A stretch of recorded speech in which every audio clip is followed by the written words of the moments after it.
Le fait de s'en remettre toujours à l'autorité pour prendre des décisions plutôt qu'à son jugement individuel est un peu problématique. Alors là, qui aime bien châtie bien, hein.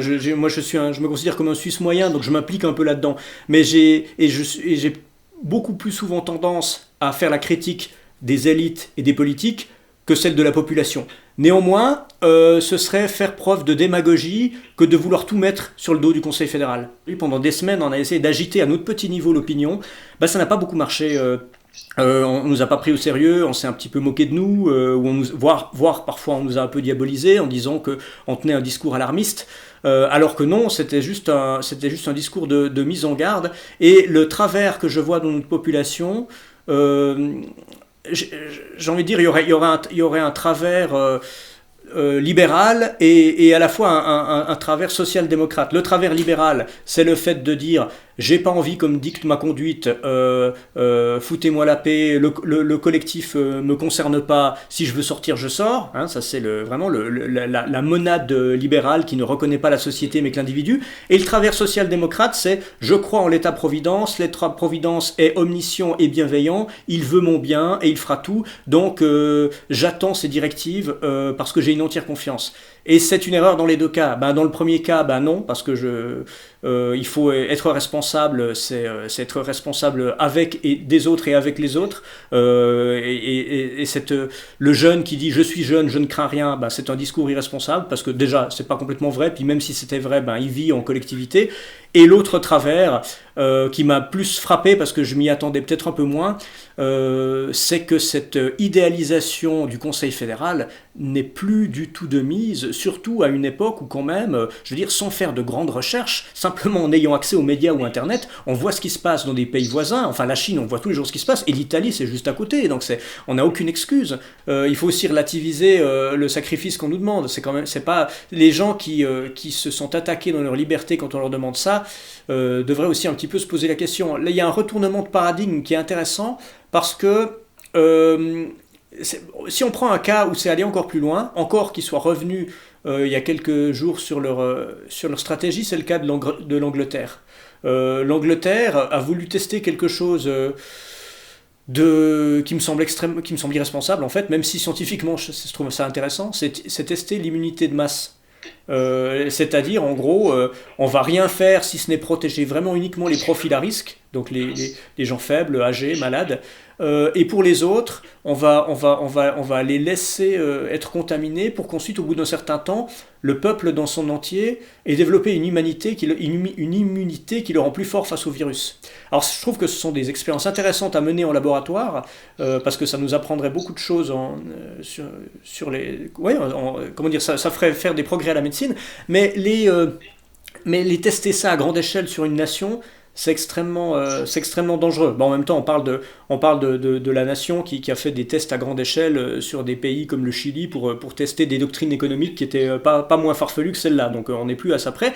Mais là où je dis que c'est étrange, c'est quand j'ai appris que l'Angleterre faisait ça, quand Boris Johnson s'est prononcé là-dessus, je me suis dit, tiens, j'aurais jamais cru, j'aurais pensé que c'était un truc de chinois d'agir comme ça. C'est-à-dire, quand je dis un truc de chinois, c'est-à-dire un pays où finalement le, l'individualité, la personne humaine compte moins, dit-on, grosse caricature, c'est pas vrai, mais il y a une phrase de Mao pendant la guerre froide où il dit aux Américains, on n'a pas peur de vous, vous nous menacez de la bombe, on n'a pas peur de la bombe, si vous balancez une bombe atomique sur la Chine, j'ai fait le calcul, ça fera au maximum tant de millions de morts, mais il en restera 700 000 pour vous foutre sur la gueule. Sous-entendu, le pays ne sera pas affaibli par une bombe atomique. Alors, dans une vision européenne, on va dire, d'inspiration philosophique humaniste, sans être ultra individualiste, on va dire non, mais on peut pas sacrifier les vies humaines, donc les vies des individus comme ça. Cette vision d'immunité de masse qui va faire augmenter grandement le taux de décès. Boris Johnson avait dit il y a quelques jours, même si maintenant c'est plus d'actualité, mais il avait dit si on s'en sort avec 20 000 décès, on considérera qu'on s'en est vraiment bien sorti. Et c'est vrai, avec cette méthode-là, on ne peut pas espérer mieux. Seulement, je suis étonné que que des pays européens censés être empreints d'humanisme fassent ça. Donc ce qu'on voit, c'est que contrairement aux clichés culturalistes qu'on a sur les civilisations du monde, eh bien, la Chine, avec ses mesures, finalement, s'est montrée plus humaniste, combien même ces mesures étaient coercitives et autoritaires, parce qu'elle a limité, tant que faire se peut, le nombre de morts, alors que des pays européens ne l'ont pas fait. Même si parfois leur non-action était elle-même motivée par des enjeux individuels, comme tu viens de le dire, en disant, en protégeant les libertés individuelles. C'est difficile de parier sur la Chine. En tout cas, je pense qu'effectivement, le moins qu'on puisse dire, c'est qu'ils sont pas tout blancs dans cette affaire et que le gouvernement a quand même sur la conscience quelques graves dysfonctionnements dans le début de cette crise et le silence qui s'est fait. Mais par la suite, en termes de gestion, on a plutôt des leçons à prendre d'eux. Comme tout est un petit peu décalé d'un pays à l'autre, on peut regarder l'Italie avec inquiétude et voir que peut-être ces hôpitaux bondés, ces cadavres qu'on ne sait plus où mettre, c'est peut-être nous dans 2 semaines, hein, c'est possible. À moins tout d'un coup qu'on fasse d'autres choix. Et c'est comme une machine à voyager dans le temps, ce virus. Et on a l'avantage, et c'est un gros avantage, de voir ce qui s'est passé ailleurs, de voir ce qui a raté et ce qui a marché. Donc on ferait mieux de prendre des options sur ce qui a réussi, et notamment ce qui a réussi en Chine. Et est-ce que tu as des recommandations à donner aux gens qui vont peut-être nous écouter ? Le conseil que je donnerais aux gens, c'est de respecter le confinement. Alors maintenant, est-ce qu'on est en état... On est en confinement souple. C'est-à-dire, on nous ordonne de rester chez nous. J'appelle ça du confinement, mais c'est pas du confinement dans le type du genre les maisons ou les pâtés de maison sont mis en quarantaine, comme c'était le cas en Chine. Comme visiblement, ça en prend la direction en France, on verra. Mais de toute façon, c'est le minimum. Respectez ce confinement, respectez les mesures de sécurité. Si vous devez vraiment sortir, gardez vos distances. Les masques, si vous en avez. Alors là, grosse polémique, parce qu'on en manque, mais contrairement à la désinformation qui est relayée même par l'État, c'est quand même utile. C'est pas des miracles, hein. Moi, je comprends pourquoi l'État nous dit que les masques ne servent à rien. Ils devraient pas le dire parce que c'est faux, mais ils disent ça parce qu'ils ont peut-être peur que ça nous donne une fausse assurance. J'ai un masque, je sors, je fais ce que je veux. Non, avoir un masque n'empêche pas, ne dispense pas de suivre les mesures de sécurité. Là, en ce sens-là, ça fait aucune différence. Que vous ayez ou non un masque, respectez les consignes et sortez le moins possible. Néanmoins, c'est vrai que c'est une protection imparfaite, mais c'est une protection quand même. Et bon, si l'État nous dit qu'il n'en a pas besoin, c'est tout simplement parce qu'il n'y en a pas. Cette politique qui consiste non pas à informer sur la vérité des faits, mais à éviter la panique, moi ça me rappelle la fable d'Ésope, le renard et les raisins. C'est le renard qui veut essayer d'attraper une grappe de raisin qui se trouve sur un cep de vigne. La grappe est plantée trop haut, il saute, il n'arrive pas à l'atteindre, et de guerre lasse, il finit par se dire qu'il n'a pas faim et que de toute façon il n'a jamais aimé le raisin. Voilà, c'est ça. Là on dit oui, on voudrait des masques, ouais, mais il n'y en a pas, puis de toute façon ça sert à rien. Bon, ça, là aussi, là je pense que l'État aura à se justifier de ça, parce que c'est quand même une grosse fake news, hein, vraiment. Et soyez responsables, et puis comme beaucoup de gens maintenant communiquent surtout en ligne, faute de mieux, et puis que quelque part la rue et la place publique a été remplacée par l'agora numérique et par les réseaux sociaux, faites attention à ce que vous partagez. Je dis pas qu'il faut s'auto-censurer, mais disons, au bout d'un moment, ça fait des années qu'on est dans une ambiance où le complotisme fleurit à plus ou moins bon escient. Là, ça commence aussi un peu à bien faire, parce on est dans une période de crise, et j'ai l'impression, en faisant une petite sociologie sur les réseaux sociaux, que ceux qui véhiculent le plus de théories farfelues sont les gens qui n'ont pas réussi à se reconnecter au réel et qui n'ont pas conscience que vraiment maintenant on n'est plus en train de jouer et de faire des paris sur Internet pour se titiller notre imaginaire, mais vraiment que le danger est réel. Et le problème qu'on s'amuse à se faire peur ou à s'imaginer des choses ou à faire jouer son imagination, je trouve ça très sain. Mais si suivre ce type de conseils-là peut vous mettre en danger en disant par exemple le confinement ne sert à rien, c'est des choses qu'on entend. Non, ça c'est vraiment dangereux. Quant aux récupérations politiques, méfions-nous-en aussi. On fera les comptes après. On a beaucoup parlé de l'après, on a beaucoup parlé d'une analyse politique de la chose. Je retire rien à ce que j'ai dit, mais une chose après l'autre. l'autre, quoi.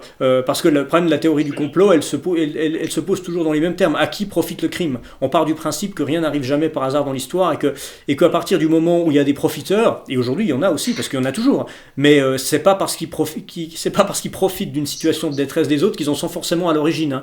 On a tendance à sous-estimer le rôle de l'aléatoire et du hasard dans l'histoire. Il n'y a pas de complot partout, même s'il y en a, l'histoire est aussi une suite de complots bien sûr, mais faisons attention à ça parce que sinon on s'intoxique le cerveau parce qu'ensuite comme on voit plus personne dans le monde réel et puis que les gens en numérique finalement on finit par voir toujours les mêmes parce qu'on fait peur aux autres et puis qu'on reste à huis clos comme ça, on perd un petit peu pied avec la réalité. C'est pas très bon pour le moral et le psyché si ça dure des semaines et des mois parce que là on va avoir des cas de dépression, de décrochage.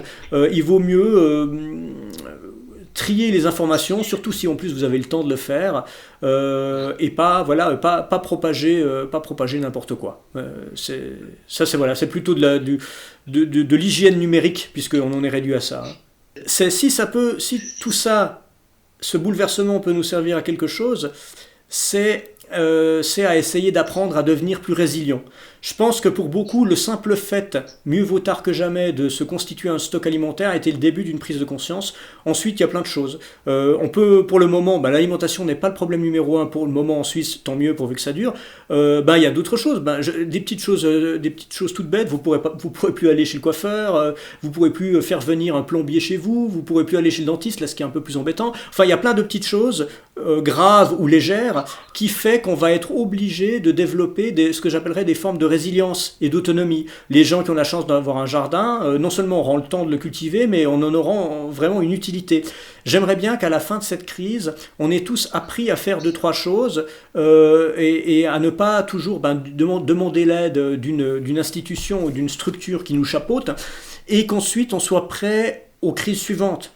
Parce qu'il y en aura d'autres, j'en suis persuadé. Hein. Je me prétends pas collapsologue parce que j'ai ni la connaissance théorique ni la pratique qui me permettent de revendiquer ce titre, mais je pense que globalement, parmi ces chercheurs-là, il y a beaucoup de vrais, il y a beaucoup de justes. Donc prenons ça comme un exercice en temps réel, même si à échelle, je pense que ça ne reste qu'un exercice, et de façon plus tard à être. Voilà, en gros, c'est comme pour le sport. Là, on est à l'entraînement. C'est du sérieux. Il y a déjà des gens qui tombent. On prend vraiment des coups, mais ça reste du stretching.